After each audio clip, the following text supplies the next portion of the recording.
Bonjour, bonsoir. Dans la dernière vidéo, on s'était arrêté ici. Donc, on va continuer avec le cours.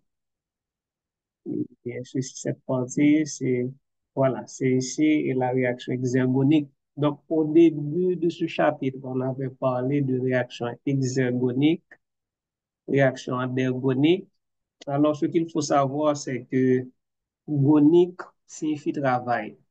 Donc, une réaction exergonique, c'est une réaction au cours de laquelle il y a libération de l'énergie, tout comme la réaction exothermique, mais sauf que la différence, c'est que dans la réaction exergonique, gonique signifie travail, il y a une partie de cette énergie qui est utilisée pour faire un travail utile. Et c'est cette partie de l'énergie utile qu'on appelle l'énergie libre de Gibbs. Donc, dans le cas de la réaction exothermique, la chaleur, l'énergie qui est libérée et dissipée n'est pas utilisée pour faire un travail utile. Mais dans le cas des cellules et dans d'autres cas, donc l'énergie, une partie de l'énergie est utilisée pour faire un travail utile et l'autre partie est utilisée pour chauffer et pour maintenir la température à son niveau constant. Maintenant, nous avons vu que et suivant la valeur de delta G ou delta G', donc la réaction peut être hexagonique, endergonique ou encore la réaction peut être à l'équilibre. OK? Donc maintenant, si delta G ici, c'est la variation de l'énergie libre et standard. OK? C'est standard, c'est-à-dire dans des conditions standards. Donc, on a vu les conditions standards et 25 degrés C ou 298 Kelvin, pression en atmosphère, et puis la concentration des substrats et des produits est égale à 1 M. Maintenant, quand est-ce que la réaction est exergonique? OK? Quand est-ce que la réaction est exergonique? Donc, c'est quand delta G 0' est inférieur à 0. Donc maintenant, si vous avez, et n'oubliez pas cette relation et cette équation, delta G 0' égale à moins R, constante de gaz parfait, température, logarithme périen, K ou bien Q. Donc, c'est le rapport de la concentration, le rapport le rapport entre le produit de la concentration des produits et le produit de la concentration des substrats. Et maintenant, si vous avez, et voilà, je reviens ici, c'est mieux, voilà K, OK? Donc, on est ici, c'est important de revenir, voilà, on est ici. Donc, maintenant, et si le numérateur est supérieur au dénominateur, numérateur supérieur au dénominateur, dans ce cas, et on a bien K qui est supérieur à 1. OK? Quand K est supérieur à 1, donc par exemple, si vous faites ln de 1,5 ou bien ln2 par exemple, ln2, on sait que ln1 est égal à 0. Donc maintenant, ln2, ici, fait ln2, pour nous dire qui ça la baille. Donc là, c'est, voilà, ln2 est sensiblement égal à 0,606 931. Donc, on pourrait dire 0,7. 0,7, donc c'est une valeur positive. Donc, c'est une valeur positive. Et par conséquent, si nous retournons là, ok, si nous retournons dans la formule ça là, donc on a une valeur positive, ok, puisque on a une valeur positive.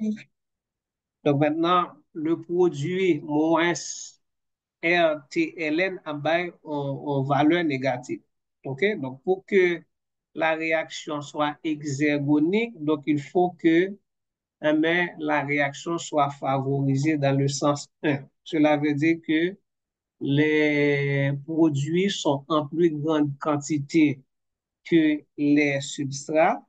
OK? Les produits sont en plus grande quantité que les substrats, de telle sorte que quand on fait le rapport, et C fois D sur A fois B, eh bien, on a une valeur qui est supérieure à 1. Donc, à ce moment, donc, quand on remplace Ln, quand on remplace K à l'équilibre par sa valeur qui est supérieure à 1, donc, on a gagné une valeur positive et à ce moment, le nous multiplier valeur Ln K par RT, par signe négatif devant, on a une valeur négative, ce qui fait que mais K est supérieur à 1, donc quand AK est supérieur à 1, donc on a bien delta G 0' qui est inférieur à 0 et à ce moment la réaction est dite exergonique. Maintenant, si à l'équilibre, donc on sait que la constante d'équilibre est égale à 1, donc la base est 0. OK, maintenant, ça c'est la réaction exergonique. On est ici. Voilà, on reprend la même explication. Maintenant, qu'est-ce qu'on vous montre à travers ces graphes? Il faut savoir que chaque molécule gagne une propre énergie libre de Gibbs pipe. Donc, en sorte que les, voici les, voici les substrats. OK, voici les substrats. Donc, ça va expliquer nous là, c'est que les substrats, nous te gagnent, voici le niveau énergétique des substrats. Donc, ici, bas ça, donc, il montre le niveau énergétique des substrats. Maintenant, réaction faite, voici les produits.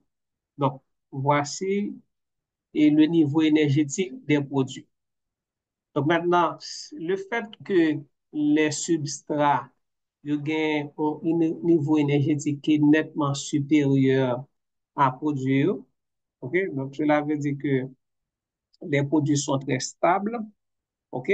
Les produits sont stables et si vous avez affaire à des produits qui sont stables, donc c'est certain que vous allez gagner des produits qui en plus grande quantité et en solution. Donc ici, on parle de l'énergie. Donc ça m'avait expliqué dans la, il y a un rapport avec la concentration. OK, il y a deux graphes. Un graphe qui est en rapport avec l'énergie et un graphe qui est en rapport avec la concentration. Maintenant, ça, c'est important pour nous connaître. Si le niveau énergétique des produits sont nettement supérieurs, non, des substrats sont nettement supérieurs au niveau énergétique des produits. Donc, c'est que vous avez affaire à des produits stables. Et si les produits sont stables, donc vous aurez de grandes quantités de produits dans la réaction. Donc, ici, on vous montre la différence. On vous montre la différence d'énergie. Par exemple, si on fait delta C plus D moins, ouais, C plus D. On a dit n'a pas des valeurs. OK? Peut-être que si on regarde bien niveau ça là, hein, voilà, ouais, là, nous sommes capables de dire que niveau énergétique substrat est trois fois plus et trois fois supérieur niveau énergétique produit. Donc maintenant, si on fait différence là, delta G, donc on a dit ici c'est 1 pour les produits, ok, delta G, moins, voilà ici c'est 1, 2, et 3, et puis ici c'est 1. Ok, donc en aller, c'est 1, la différence c'est l'état final moins l'état initial. Donc, l'état initial, c'est A plus B. L'état final, c'est C plus D. Donc, dans la différence, on commence avec l'état final. Donc, c'est 1 moins 3. Donc, là-bas est moins 2. Donc, voilà pourquoi ici, nous gagnons delta G qui est inférieur à 0. Donc, quand delta G est inférieur à 0, donc on a affaire à une réaction exergonique. Donc, c'est une réaction qui libère de l'énergie, mais une partie de cette énergie va être utilisée pour faire un travail utile. Donc, ce travail peut être mécanique, chimique, etc., électrochimique, etc. Maintenant, de l'autre côté, au départ, nous avons gagné les réactifs ou bien les substrats qui étaient à la même concentration, OK? Qui étaient à la même concentration,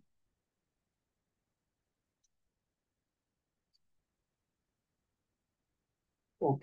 Qui étaient à la même concentration. Et à l'arrivée, qu'est-ce qu'on a? Donc, à l'arrivée, donc, il y a, donc, à l'arrivée, vous avez vu que et, les produits sont de loin en plus grande concentration que les réactifs. Donc, ça veut dire que la réaction est favorisée dans le sens un. Et on vous montre effectivement, si nous retournons dans la réaction que nous gagnons en bas graphe énergie, ou après que dans flèche d'équilibre. Cette double flèche s'appelle flèche d'équilibre. Donc, il a montré nous. Donc, c'est pas pour rien que nous avons une flèche qui est plus gros et qui est plus forcée. Pourquoi? On vous dit que la réaction est favorisée dans le sens un. Le sens un, c'est de la gauche vers la droite, le sens inverse, OK? Donc, le sens inverse, on dit sens 1 ou bien sens direct.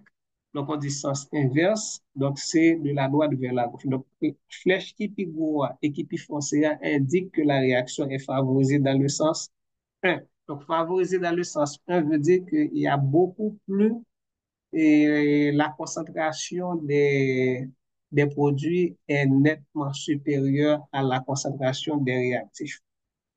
Et de l'autre côté, c'est que l'énergie libre des produits est nettement inférieure. Donc, si l'énergie libre des produits est nettement inférieure à l'énergie des réactifs, donc cela veut dire que on a des produits très stables. Et quand vous avez des produits stables, donc c'est certain qu'il y a une grande quantité dans la solution. Donc ici, c'est la réaction exergonique. Donc, ce qu'il faut remarquer, c'est que au départ, dans le graphe de la concentration, donc les substrats deviennent la même concentration, 1 mol par litre, ok, 1 mol par litre. Donc, mais à la fin, donc nous voyons que c'est les produits qui et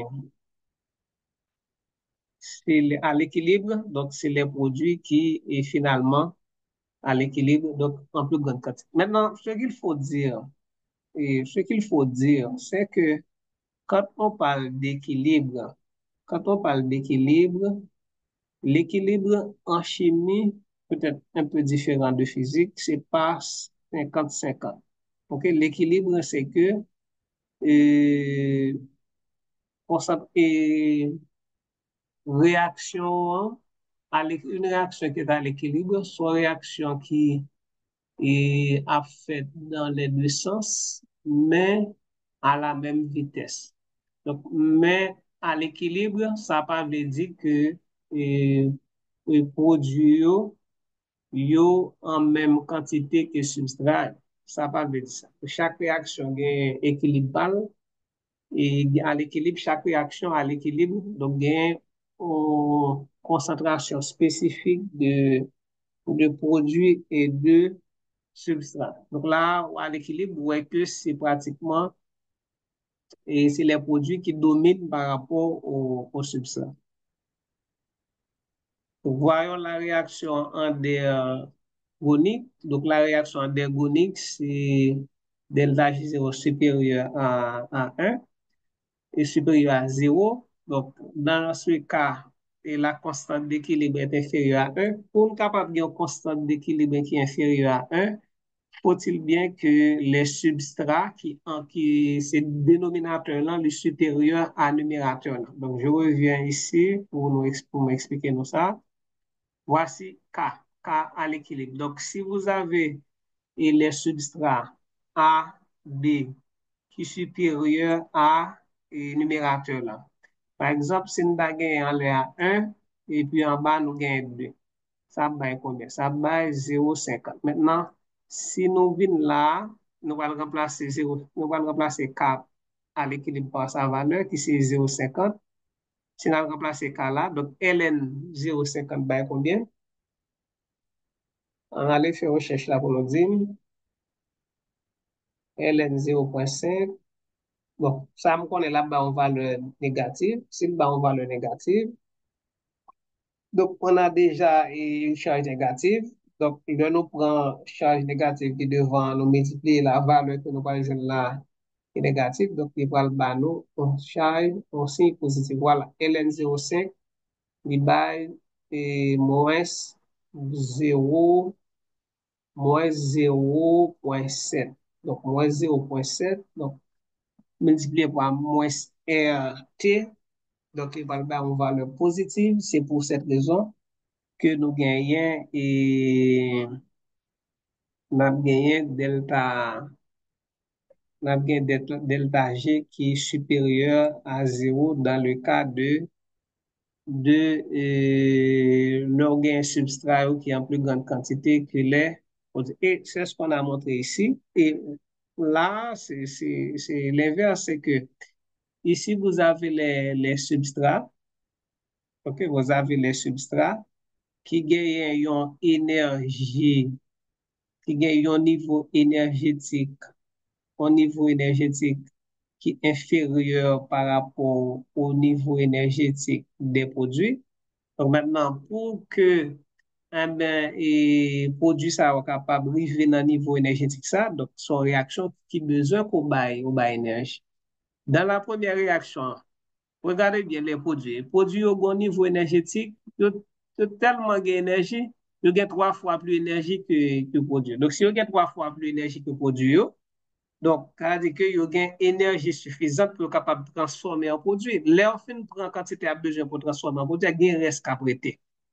Est-ce que nous comprenons? Il y a un reste à prêter. Mais c'est reste ça qui fait que réaction, son réaction exergonique. Parce que moi, j'ai suffisamment si je suis capable de prendre comme ça, je prends une illustration, moi j'ai suffisamment d'argent pour que je sois capable d'acheter ça, m'acheter. Je finis d'acheter et puis je rete comme un bail, je fais cadeau. Mais dans le cas de la réaction endogonique, si vous regardez bien, je n'ai pas suffisamment de com A et B, pas suffisamment de fonds pour capable et acheter ça au besoin, transformer en CD. Donc, on a la fois que joignent un apport externe d'énergie, ok? Voilà, faut que recevoir de l'énergie d'une autre réaction, de ça que le fait que réaction sont réactions endergoniques. Donc maintenant, qu'est-ce qui se passe? Si les produits, si l'énergie libre des produits est supérieure à celle des substrats, donc on va avoir des produits qui sont stables, qui va faire que, eh bien, il n'y a pas une plus grande concentration dans le milieu. OK, donc voilà, la réaction n'est pas favorisée dans le sens 2, la réaction est favorisée dans le sens 1. Donc là, il y a une barrière énergétique, il y a une barrière énergétique qui fait que produit et substrat ont des difficultés pour transformer en produit. Parce qu'il y a une barrière énergétique. Donc le niveau énergétique des produits est trop élevé, OK, pour être atteint par les substrats. De l'autre côté, c'est le graphe de la concentration. Donc, au départ, donc c'était la même concentration, 1 mol par litre, et à l'équilibre. Donc, vous avez les substrats qui sont en plus grande quantité. C'est logique parce que les substrats n'ont pas gagné suffisamment de moyens pour atteindre le niveau énergétique des produits par conséquent.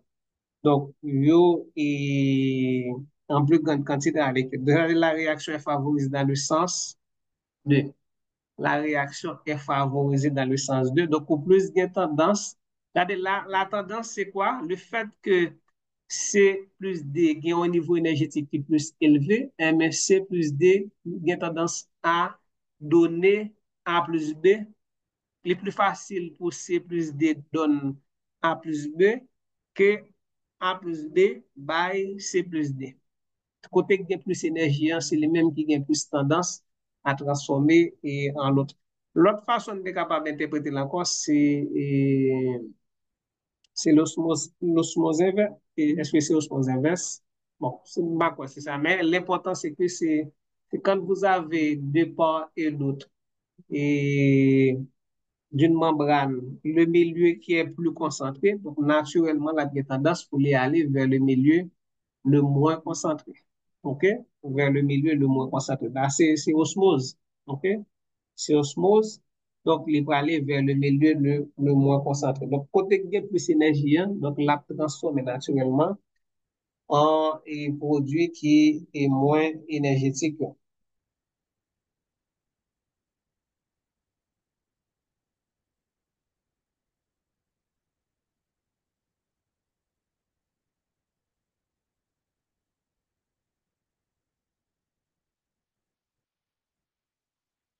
OK? Et alors, là, on va parler des cinq conséquences pratiques de ce qu'on vient de voir.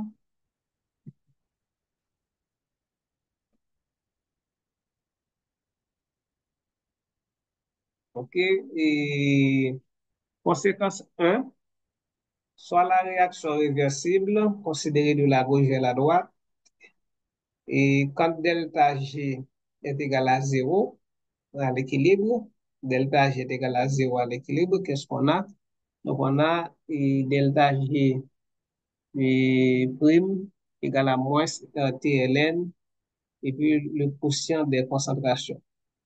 Donc, la constante d'équilibre d'une réaction permet de calculer sa variation d'énergie libre standard, delta G zéro prime, qui correspond à des conditions standards sans rapport avec les conditions biologiques. Delta G, c'est pour les conditions biologiques, mais delta G zéro prime, c'est hors des conditions biologiques, c'est-à-dire c'est pas dans le réel. OK, c'est surtout au laboratoire. Donc, delta G zéro prime a en soi peu d'intérêt. OK, peu d'intérêt, mais permet de prévoir dans les conditions standards le sens dans lequel a lieu une réaction. OK, est-ce que la réaction est faite dans le sens 1? Est-ce qu'elle est faite dans le sens favorisé dans le sens 2? OK, est-ce que son réaction qui est spontanée? Donc, généralement, une réaction qui exergonique, c'est une réaction spontanée. Une réaction exergonique est une réaction spontanée, OK, mais ce n'est pas obligatoirement une réaction instantanée. Donc, là, maintenant, clair sur ça. La réaction exergonique est une réaction spontanée, c'est-à-dire qui a déroulé seule sans rapport externe d'énergie, mais elle n'est pas obligatoirement instantanée, c'est-à-dire que l'instantané a rapport avec la vitesse de la réaction. OK? La vitesse de la réaction. Donc, réaction qui noire lente, qui noire rapide, ça va dépendre de la barrière énergétique que nous avons plus tard.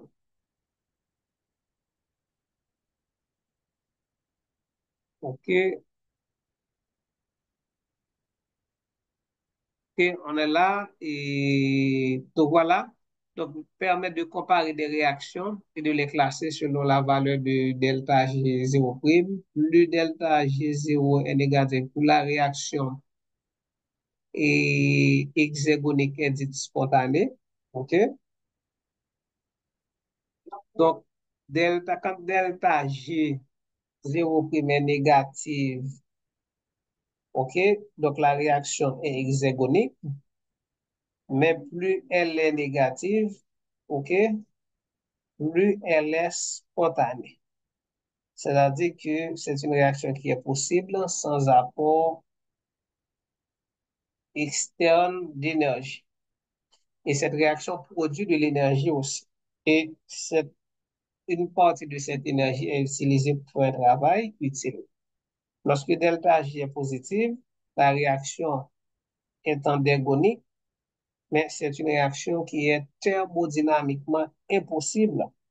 Donc, thermodynamiquement impossible, c'est-à-dire la réaction n'est pas possible et thermodynamiquement, mais on peut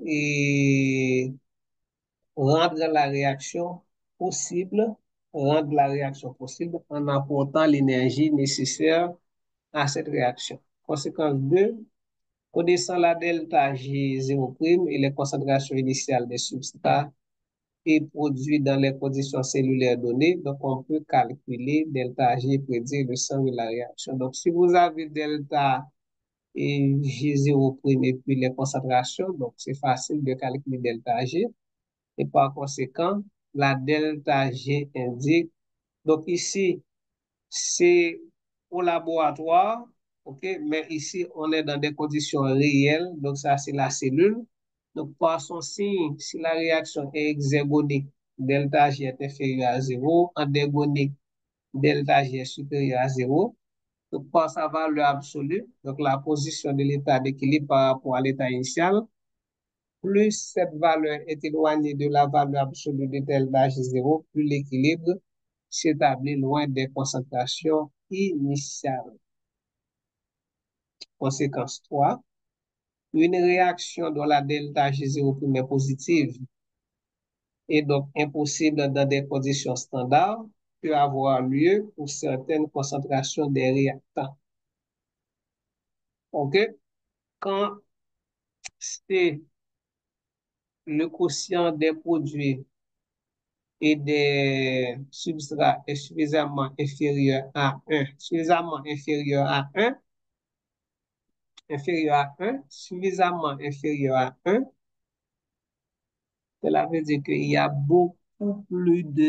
substrats, beaucoup plus de substrats en solution. Donc, les substrats sont très peu transformés à ce moment-là, suffisamment inférieur à 1 pour que le terme négatif, RTLN ait une valeur absolue supérieure à celle de delta G0', alors delta G est négatif et la réaction est possible. Conséquence 4, une réaction est d'autant plus réversible, est d'autant plus réversible que sa delta G est plus proche de 0. Delta G0, la réaction est à l'équilibre, mais quand delta G est proche de 0, donc la réaction est très réversible. Donc, une réaction est d'autant plus réversible quand delta G est plus proche de 0. Et puis, cinquième conséquence, une réaction endérgonique est possible si elle est couplée à une réaction hexagonique. Donc, de tout ce qu'on a dit ici, ce qui vraiment nous intéresse, c'est la cinquième conséquence, parce qu'on va parler de couplage. Une réaction endérgonique est possible si elle est couplée à une réaction hexergonique. Maintenant, la réaction, effectivement, et la réaction endérgonique, c'est une réaction qui nécessite un apport énergétique externe. Mais d'où provient cette énergie? Cette énergie provient d'une autre réaction. Et généralement, ce que vous allez voir que certaines réactions sont dépendantes de l'ATP. Donc, il y a d'abord hydrolyse de l'ATP. Donc, l'hydrolyse de l'ATP, c'est une réaction exergonique qui libère de l'énergie, mais une partie de cette énergie va être utilisée pour favoriser une réaction endergonique. Donc, on va en parler. Variation d'énergie libre, exemple chimique. OK, donc ici, on a delta G. Bon, ça, c'est A plus B, positif. Donc, passer par un intermédiaire réactionnel. Voilà, donc ça, c'est A. Ici, on a un intermédiaire réactionnel. OK, donc maintenant, l'intermédiaire réactionnel Y a un niveau énergétique beaucoup plus élevé que delta et A plus B. Et puis maintenant, A plus B descend niveau bas C. Voici le niveau énergétique de C. Donc maintenant, ouais, que C a un niveau énergétique inférieur à à A. Donc, le fait que c'est à un niveau énergétique inférieur à A, ok, donc, cela veut dire que, donc, nous gagnons une réaction exergonique, ok?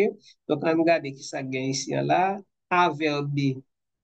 Regardez bien, A vers B. Donc, ici, A a un niveau énergétique supérieur à B a un niveau énergétique supérieur à A, et par conséquent, il faut fournir de l'énergie pour que A capable d'atteindre le niveau énergétique de B. Donc, à ce moment, delta G est supérieur à zéro. La réaction a besoin d'énergie pour se faire. Donc, la réaction est dite endergonique. Maintenant, B a un niveau énergétique supérieur à C. Par conséquent, delta G est inférieur à zéro. Là, on va le gagner, c'est delta et c'est moins, C moins B. OK? C moins B. Donc, cap by 0. Donc, la réaction libère de l'énergie et elle se fait spontanément. La réaction est exergonique.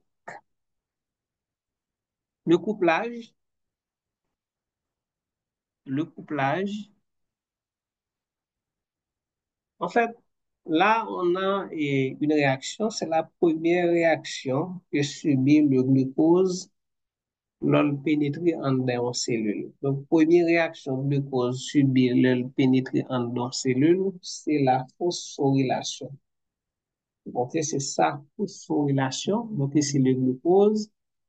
Donc, le glucose va être phosphorylé. Donc, voyez la lettre P ici qui est entourée, ça veut dire que c'est un groupe en phosphate. Donc, un groupe en phosphate va être ajouté au carbone 6. Donc, d'où provient ce groupe en phosphate? Ce groupe en phosphate provient de l'ATP. Maintenant, vous avez ici deux réactions. Vous avez hydrolyse de l'ATP, voilà, en là. Vous avez hydrolyse de l'ATP. ATP réagit avec l'eau pour donner ADP, adénosine diphosphate plus PI. Donc, il y a rupture de liaison phosphodiester qui libère moins et 30,5 kJ par mol. Donc, ouais, c'est une réaction exergonique. Maintenant, une partie de cette 13,8 kJ pour que on fixe le groupement phosphate sur glucose, donc il faut 13,8 kJ par mol. Il faut 13,8 kJ par mol. Mais 13,8 kJ par mol là, qui côté n'a pas le prendre dans et énergie ça qui libéré là. Alors, pas occuper nous de signes négatifs, signes positifs. Si négatif, c'est que c'est libéré. Si positif, c'est que c'est utilisé. OK?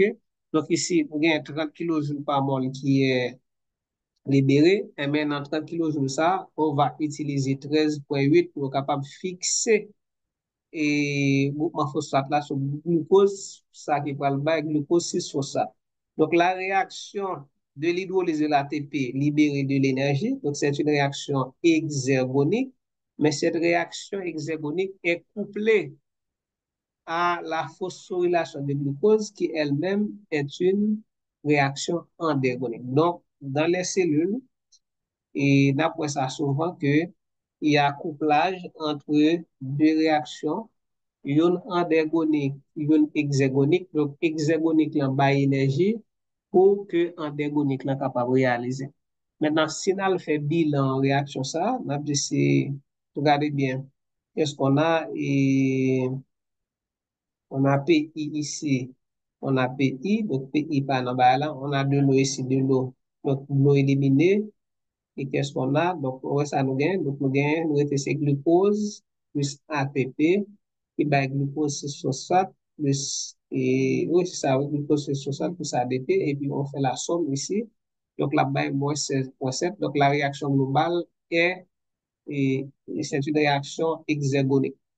OK? C'est une réaction exergonique parce que quand on fait la somme, donc, somme, là, il y moins 16,7. Donc, voilà ce qu'on appelle couplage. L'ATP bon, c'est une molécule que vous connaissez. L'ATP est la molécule clé énergétique cellulaire Les êtres vivants tirent leur énergie de l'oxydation des nutriments. Cependant, l'énergie libérée lors de cette oxydation n'est pas directement utilisable par les cellules. OK? Donc, elle est captée par un intermédiaire dans la majorité des cas. Donc, qui se révèle l'ATP. Donc, l'ATP, c'est forme de réserve énergétique des cellules. Maintenant, qu'est-ce qu'on a ici? On a la molécule d'ATP. Donc, premier groupement phosphate qui est lié au carbone 6 du ribose, c'est groupe phosphate alpha. Deuxième, c'est bêta. Troisième, c'est gamma. Donc, vous avez deux liaisons phosphodiester. Donc, liaison phosphodiester entre phosphate alpha et bêta et gamma. Et entre phosphate alpha et le carbone 6 du ribose, c'est tout simplement une liaison phosphoester. Donc, en l'air, nous avons une liaison phosphodiester ou liaison phosphoanhydre et en bas, nous avons une liaison phosphoester. Donc, les liaisons phosphodiester, c'est des liaisons qui sont riches en énergie. Donc, lorsque il y a une liaison phosphodiester ou bien phosphoanhydre est brisée, moins, libérer moins 30,5 kJ par molécule.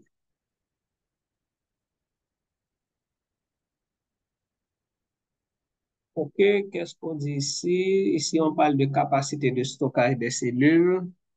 Et ATP gagne deux liaisons riches en énergie, c'est les deux liaisons phosphodiester.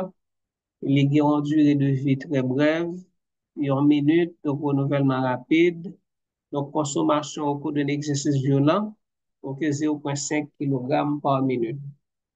ATP est une source d'énergie, etc. Voilà, la réaction, on a déjà vu cette réaction. OK. Donc, ici, ouais, donc l'hydrolyse de l'ATP, c'est une réaction exergonique. Par contre, la fixation d'un groupe en phosphate sur ADP, phosphorylation oxydative, donc c'est une réaction endergonique.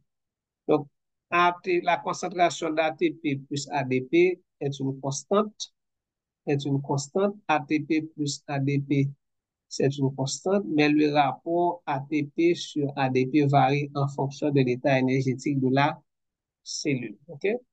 Donc, ATP plus ADP, c'est une constante. OK? Mais par contre, pour le rapport ATP plus ADP, ça dépend de l'état énergétique de la cellule. OK? Et qu'est-ce qu'on dit ici? Les réactions de synthèse et d'utilisation de l'ATP. Donc, ici, nous avons une réaction de phosphorylation liée au substrat. Alors, qu'est-ce qu'on entend par réaction de phosphorylation liée au substrat? Donc, c'est le substrat qui, en fait, fournit et le groupement, c'est le substrat qui fournit le groupement phosphate, ok, le groupement phosphate et l'énergie nécessaire à la formation de l'ATP. Ok, donc voyez ici les réactions de synthèse et d'utilisation de l'ATP. Regardez, qu'est-ce qu'on dit? Couplage entre la réaction de synthèse de l'ATP, vous voyez bien? Couplage entre la réaction de synthèse de l'ATP et une réaction d'hydrolyse d'une molécule riche en énergie. Par exemple, une molécule de carbone et phosphoénol pyruvate, par exemple. Phosphoénol pyruvate, c'est une molécule riche en énergie, donc on va voir ça. Aussi bien en anaérobiose qu'en aérobiose, donc réaction ça a fait dans les deux milieux, en oxygène et en absence et en présence d'oxygène. Donc, la phosphorylation liée au substrat, et n'oubliez pas, la phosphorylation liée au substrat, pour la phosphorylation liée au substrat, ça permet la synthèse d'ATP. Mais cette synthèse d'ATP nécessite de l'énergie, mais l'énergie provient d'une molécule riche en énergie. Donc, cette molécule riche en énergie s'appelle substrat.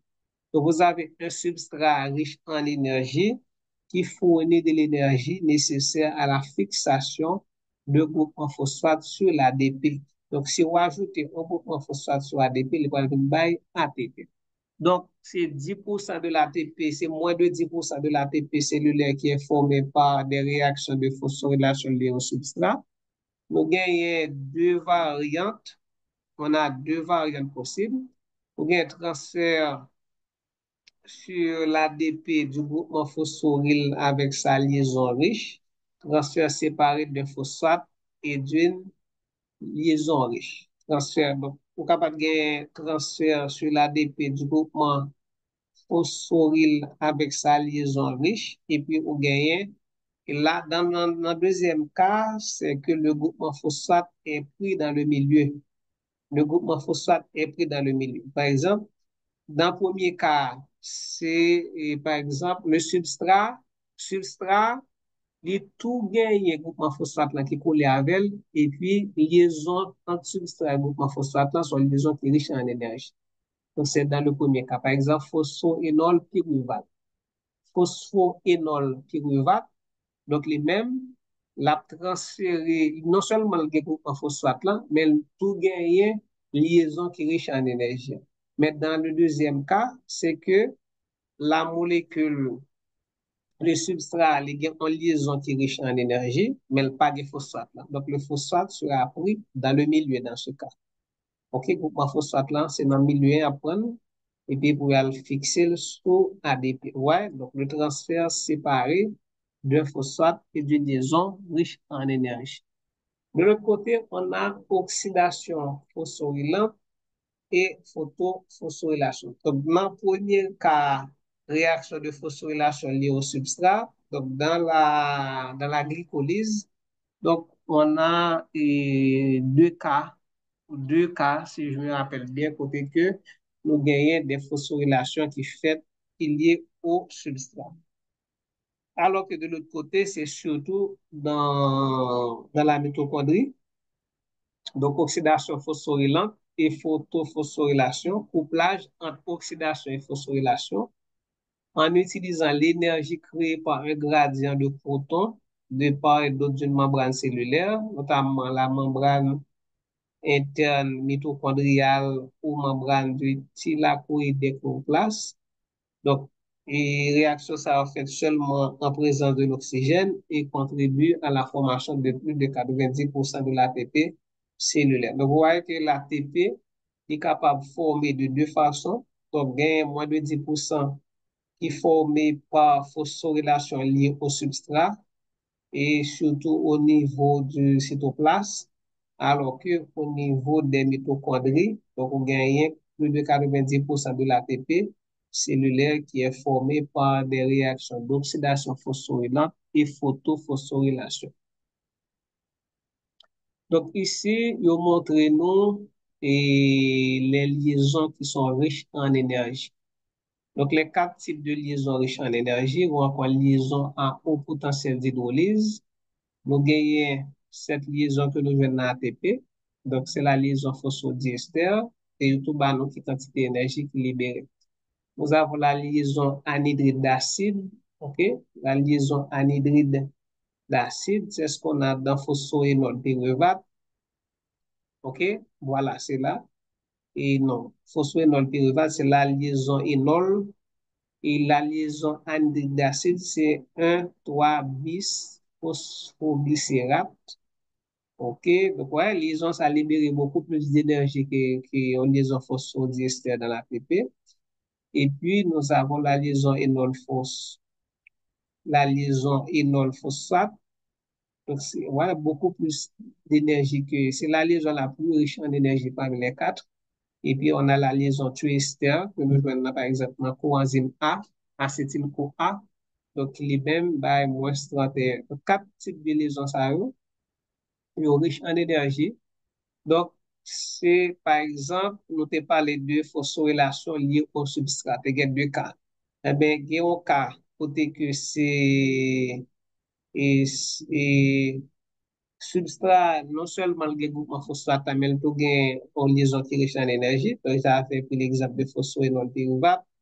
Il y a aussi un 3 bisphosphoglycérate. Donc, ça veut dire que deux molécules ça yo capable de participer à la formation de l'ATP, non seulement en transférant un groupement phosphate sur l'ADP, mais aussi en fournissant de l'énergie pour la fixation de ce groupement phosphate sur l'ADP. Donc ça, c'est une phosphorylation liée au substrat. Donc le substrat ici, c'est 1,3-bis phosphoglycérate ou encore phosphoénol pyruvate. Mais si on considère, par exemple, et acétyl-CoA, l'acétyl-CoA lui-même, c'est deuxième cas, pas de groupement phosphate. Donc si cellule-là a voulu faire une phosphorylation de l'ADP par acétyl-CoA, mais acétyl-CoA baille l'énergie seulement, et puis cellule-là parle dans le milieu, hein, la prend un groupement phosphate. Ça, c'est le deuxième cas de phosphorylation liée au substrat. Et puis, pour terminer ici, donc là, on a l'échelle énergétique des substrats et à haut potentiel énergétique. OK, à haut potentiel énergétique. Donc, vous avez ici des composés pauvres en énergie. Donc, qu'est-ce qu'on a? Glycérol 3-phosphate et glucose 6-phosphate, fructose 6-phosphate et glucose 1,3. Et voilà, et puis là, nous plus ou moins, nous en milieu là, et 25, et puis nous partons dans 30,5 ATP, acétyl-CoA, et puis,